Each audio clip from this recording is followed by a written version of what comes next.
Olá, seja muito bem-vindo. Mais uma vez é muito bom estar em sua companhia. E a partir de agora, você acompanha comigo as notícias do Brasil e do mundo.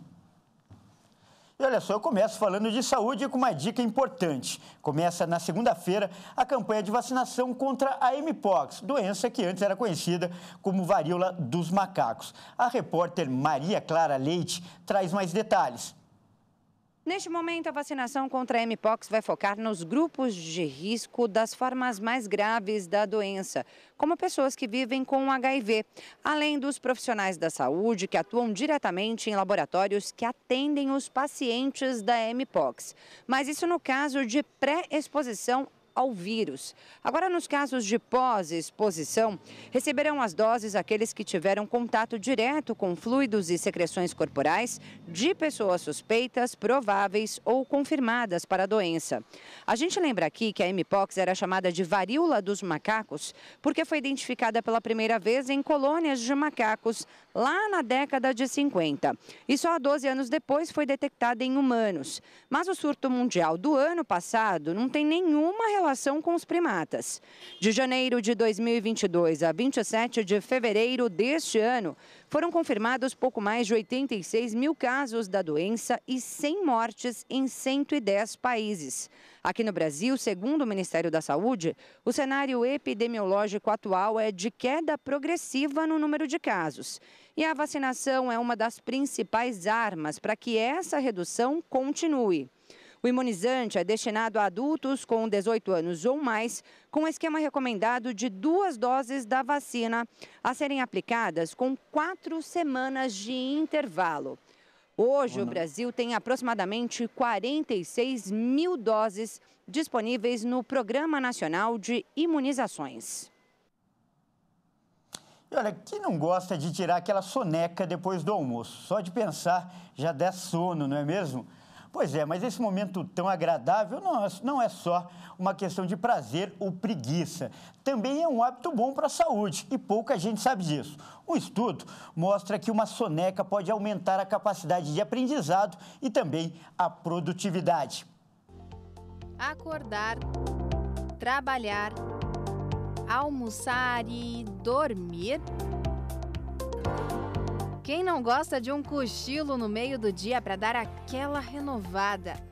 Mesmo com uma rotina corrida, tem muita gente que ainda dá um jeitinho de tirar uma soneca, seja no ônibus ou no horário de almoço do trabalho.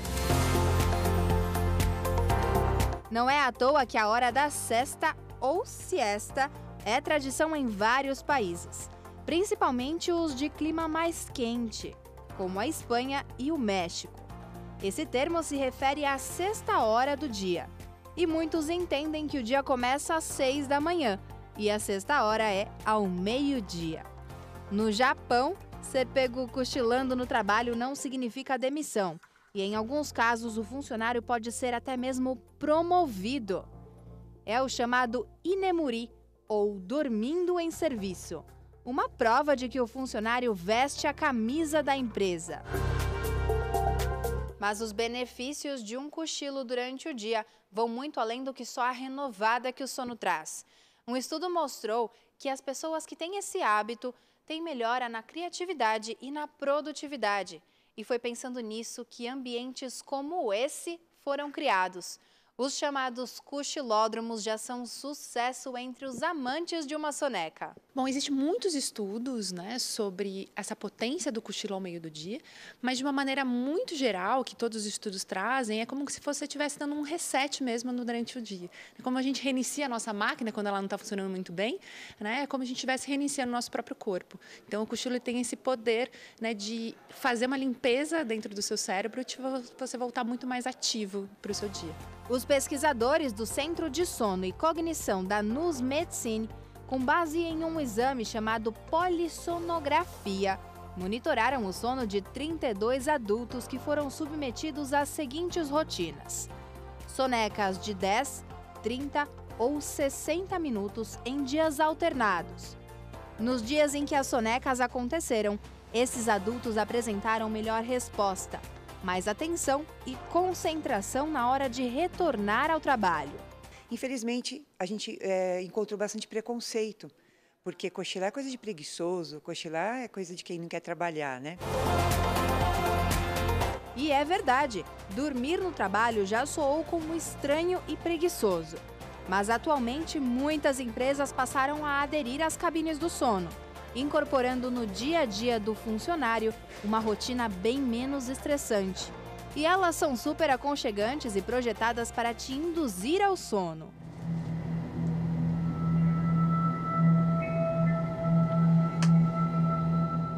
Desde o formato da cama, que faz com que seus pés acima do coração, né, faz com que a circulação sanguínea seja melhor, canais de música relaxante, música clássica, new age, sons da natureza, que é o meu preferido, né, e também a utilização de cromoterapia como uma luz azul, que também te induz esse momento, né, de mais de introspecção e descanso.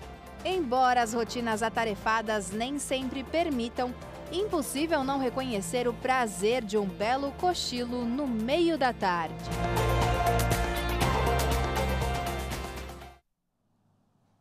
Olha, e atenção a esse alerta. Um novo vírus que se instala em celulares pode roubar o dinheiro das transações feitas via Pix. Ele está sendo chamado de Brasdex. Confira agora como o vírus atua.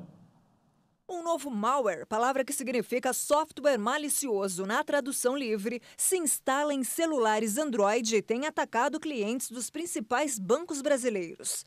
O vírus intercepta transferências via Pix feitas pelos aplicativos das instituições financeiras e altera rapidamente quem vai receber o dinheiro e até o valor enviado. Chamado de Brasdex, o vírus foi descoberto em dezembro.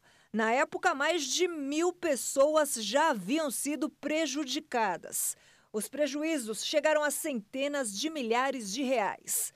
De acordo com relatos, não se trata de nenhuma falha no Pix ou nos aplicativos das empresas, mas de erros do próprio usuário que autoriza a instalação do vírus voluntariamente, dando acesso ao aparelho. Os casos têm sido relatados apenas em aparelhos com sistema operacional Android. Um vídeo viralizou nas redes sociais e apresenta em tempo real uma vítima que tenta fazer o Pix de R$1 pelo aplicativo do banco. Aqui eu tô na conta da minha irmã.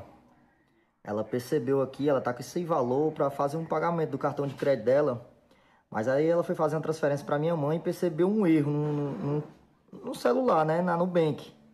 Estão querendo hackear a conta dela. Presta atenção, o que ela vai fazer? Eu pedi para ela transferir R$1 para minha mãe. Olha o que acontece. Novo golpe aí, viu? Que vocês têm que ficar atentos. Apareceu o nome da minha mãe aí, ó. Tudo legalzinho, ó. Raimunda Edileuza, beleza, ela vai confirmar. Agora o que acontece? O celular vai começar a tremer, ela vai confirmar, ó. Continuar. Apareceu aqui, ó. Raimunda, né? Beleza, ela vai transferir, né? Vai pedir a hora da senha. Mas aí o celular vai começar a tremer aqui. Vocês prestem atenção nesse detalhe ali onde tá apontando o dedo aí, ó. Tá demorando demais. Vai começar a operação, ó. Tremendo aí, ó. O celular dela, ó. Tremendo, ó, tá vendo? Quando tivesse alguém mexendo no celular dela em outro canto, ó. Pediu a senha. Ela não vai digitar a senha, ela vai voltar. Quando aparecer, ó, Wesley de Sales Gonçalves. E o valor, ó, R$ 636,95. E ela percebeu antes de fazer essa operação. Ela voltou, vai voltar tudo, ó. O dinheiro dela tá lá na conta, graças a Deus. Ela não caiu no golpe, né? Ela foi esperta. Mas fica a dica aí pra vocês. Tá havendo golpe, estão hackeando. E a aplicação financeira mais tradicional dos brasileiros, a Poupança, registrou em fevereiro um número recorde de retiradas. Esse foi o segundo mês seguido de mais saques do que depósitos. Foram mais de 11 bilhões e 515 milhões de reais sacados na caderneta de poupança só em fevereiro de 2023. De acordo com o Banco Central, essa foi a maior retirada líquida já registrada para um mês de fevereiro desde o início da série histórica, iniciada em 1995. Já a maior retirada de fato num mês foi registrado em janeiro, quando o resultado negativo ficou em 33 bilhões e 63 milhões de reais. O recorde anterior foi em agosto de 2022, quando os correntistas sacaram mais de 22 bilhões de reais. Já o saldo de todos os valores depositados nas poupanças em fevereiro ficou em pouco mais de 968 bilhões de reais. O movimento de retirada ocorre em meio ao cenário de juros elevados, que tem reduzido a atratividade da poupança diante de outros investimentos. Até pouco tempo, a poupança rendia 70% da taxa Selic. Desde dezembro do ano passado, a aplicação passou a render o equivalente à taxa referencial, mais de 6,17% ao ano, porque a Selic voltou a ficar acima de 8,5% ao ano. Atualmente, os juros básicos estão em 13,75% ao ano, o que fez a aplicação financeira deixar de perder para a inflação pela primeira vez desde meados de 2020. E o brasileiro que ganha menos de um salário mínimo vai deixar de ser a maioria dos trabalhadores. A recuperação recente do mercado de trabalho fez diminuir essa parcela entre os assalariados. A quantidade de trabalhadores que recebem entre meio e um salário mínimo está em queda desde junho do ano passado. De lá para cá, são quase 2 milhões a menos nessa faixa de renda. No trimestre final de 2022, o número de trabalhadores que recebem mais que 2 salários mínimos bateu recorde da série histórica, chegando a 32,9 milhões de pessoas. A expectativa é de que esse grupo se torne a maior parcela dos trabalhadores já no próximo levantamento do Instituto Brasileiro de Geografia e Estatística. O reflexo dessa melhora deve-se às trocas de emprego dentro do mercado de trabalho, conforme trabalhadores qualificados retornam para empregos com remuneração mais alta. O país fechou o ano de 2022 com o menor nível de desempregados desde o início de 2015, com a taxa de desemprego na casa dos 7,9% em dezembro. Ainda assim, 1/3 dos trabalhadores brasileiros vive com rendimento menor do que um salário mínimo. Os aluguéis residenciais subiram 1,06% em fevereiro, após terem aumentado 4,20% em janeiro. Em 12 meses, o índice acumulou uma alta de 8,73%. Os dados são do Instituto Brasileiro de Economia da Fundação Getúlio Vargas. O IVAR foi criado para medir a evolução mensal dos valores de aluguéis residenciais do mercado de imóveis no Brasil, com informações obtidas diretamente de contratos assinados entre locadores e locatários, sob intermediação de empresas administradoras de imóveis. Quanto aos resultados das 4 capitais que integram o índice, o aluguel residencial em São Paulo caiu de 2,84% em janeiro para 2,10% em fevereiro. No Rio de Janeiro, o índice teve uma leve elevação, de 1,45% para 3,11% no período. Em Belo Horizonte, saltou de 0,72% para 5,97%. E em Porto Alegre, foi registrada a queda de 10,15% para 4,71%. No acumulado em 12 meses, as taxas avançaram 7,91% em São Paulo, 7,42% em Porto Alegre, 12,12% em Belo Horizonte e 9,10% no Rio de Janeiro. E veja a seguir, Páscoa deve abrir mais de 41 mil vagas de trabalho temporário no Brasil. E você vai ver também, Colômbia sofre com a superpopulação de hipopótamos. Nós voltamos já.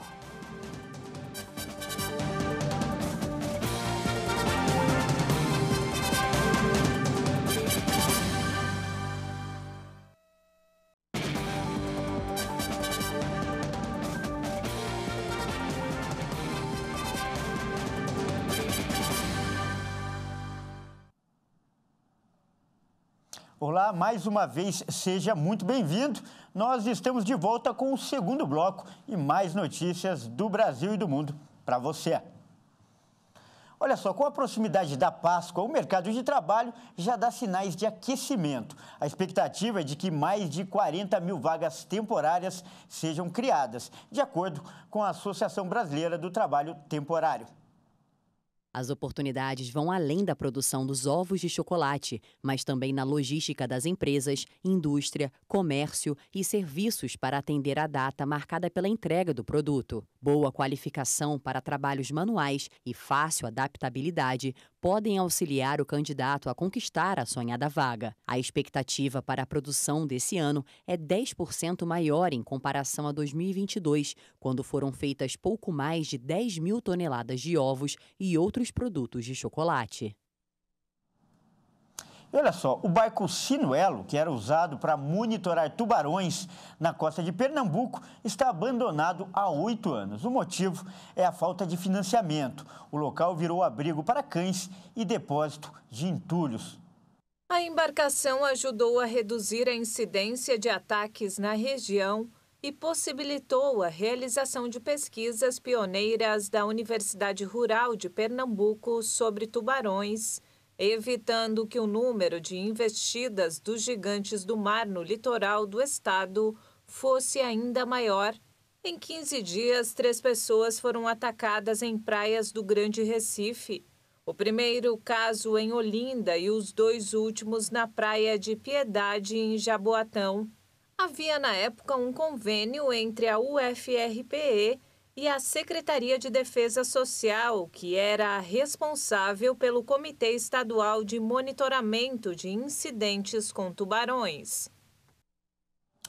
E um relatório apresentado pelo Banco Mundial mostrou que em 2022, apenas 97 países no mundo possuíam leis próprias que exigiam igualdade salarial entre homens e mulheres. O relatório anual intitulado Mulheres, Empresas e Direito do Banco Mundial reforçou que as mudanças são lentas e a diferença entre quanto homens e mulheres ganham continua grande. Dos 190 países analisados pelo banco, apenas 97 possuem leis próprias que exigem a igualdade salarial entre os gêneros. Mas isso não significa que as leis funcionem na prática. Segundo um relatório global de desigualdades de gênero do Fórum Econômico Mundial, em 2021 as mulheres ganhavam 37% a menos que os homens, com as mesmas posições. Na edição de 2022, o levantamento do Fórum contou apenas com 5 países em uma lista de 146, com uma nota maior do que 0,8, para o critério que avalia a igualdade salarial para trabalhos iguais. A escala vai até 1 e nenhum país chegou a alcançar esta pontuação. A nota do Brasil neste quesito foi de 0,5 e o país ficou na posição 117 da lista. O governo brasileiro publicou no ano passado uma medida provisória, que foi depois convertida em lei e que passou a exigir paridade salarial entre homens e mulheres, que tenham a mesma função na mesma empresa. Mas os resultados dessa nova legislação ainda nem chegam a aparecer nos números, reforçando que há muito a ser feito quando o assunto é igualar direitos entre homens e mulheres. E atenção a esses números. Os danos materiais provocados pelos terremotos que atingiram a Turquia em fevereiro ultrapassam a quantia de 100 bilhões de dólares, o equivalente a 520 bilhões de reais. A quantia é resultado de um cálculo do Banco Mundial, das Nações Unidas, da União Europeia e do governo turco. Está claro que só em danos materiais o valor ultrapassa 100 bilhões de dólares. Embora as estimativas se baseiem ainda em dados provisórios, o montante será apresentado em uma conferência de doadores prevista para 16 de março em Bruxelas, para ajudar a reconstrução. Atualmente, o apelo urgente para a construção de um fundo de $1 bilhão, lançado em 16 de fevereiro, atingiu apenas 9,6% do valor. De acordo com balanços não definitivos, o terremoto de magnitude 7,8, seguido horas depois por outro de magnitude 7,6, matou 46 mil pessoas e feriu 105 mil na Turquia. Também destruiu ou inutilizou 214 mil edifícios, alguns com mais de 10 andares, em 11 das 81 províncias da Turquia. O tremor também causou grandes danos na Síria, onde as autoridades estimam o número de mortos em quase 6 mil pessoas. E neste fim de semana acontece a tão esperada cerimônia do Oscar. Acontece em Los Angeles. E como é de costume, após o anúncio de todos os vencedores da noite, os artistas e convidados participam de um jantar. Nós vamos mostrar agora um pouco do cardápio que será servido para as estrelas do cinema. Tapetes vermelhos, roupas de alta costura, premiações e barriga cheia. O chefe celebridade austríaco Wolfgang Puck revelou o menu que será servido aos convidados especiais da edição de número 95 dos Prêmios da Academia de Artes e Ciências Cinematográficas de Los Angeles. Torradas de salmão no formato do Oscar estão entre as opções disponíveis. Vamos ter um grande menu novamente neste ano, e é sempre sobre tradição e inovação. Vamos fazer coisas novas e manter algumas das antigas que todos conhecem. Das tradicionais, temos nossa torta de frango com trufas e o agnolote cada ano recheado com uma coisa diferente, às vezes com trufas, às vezes com ervilhas. Também vamos ter um peixe ao estilo bouillabaisse, um branzino. Os veganos e vegetarianos também vão ser contemplados nas opções. Temos vários pratos veganos, de pastas e risotos a berinjelas chinesas e frito misto, todos vegetais, tudo vegano, está muito bom. Os Oscars vão ser entregues no próximo domingo, na tradicional cerimônia em Los Angeles. O suspense Tudo em Todo Lugar ao Mesmo Tempo é um dos favoritos a levar o prêmio de melhor filme, enquanto Brendan Fraser é cotado para ser eleito o melhor ator por A Baleia. E a Colômbia está sofrendo com a superpopulação de hipopótamos. Por causa do crescimento descontrolado da espécie, o governo avalia a possibilidade de enviar alguns animais para outros países, como o México e a Índia. Confira na reportagem.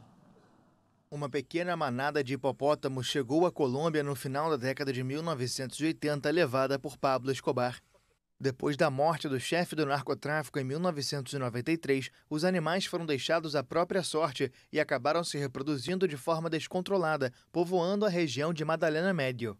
O governador do departamento de Antioquia busca transportar metade dos cerca de 150 animais dessa espécie, declarada invasora pelo governo, para santuários na Índia e no México.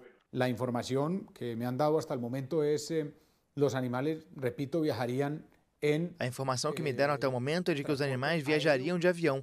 Para isso, são necessárias caixas muito robustas, especiais, que estão sendo produzidas aqui mesmo em Antioquia. Los guacales estarían construyendo aquí mismo en Antioquia. Para concretizar os planos de transporte dos hipopótamos, o governador quer obter autorização do governo nacional. Gaviria explicou que a crescente população gera uma situação complexa para os moradores da região, que se veem ameaçados pelos animais, que têm entre 2 a 3 toneladas. Autoridades ambientais registraram 2 ataques de hipopótamos contra moradores em 2021. Bom, essa edição fica por aqui. Eu agradeço demais pela sua companhia e convido a continuar ligado em nossa programação. Até mais!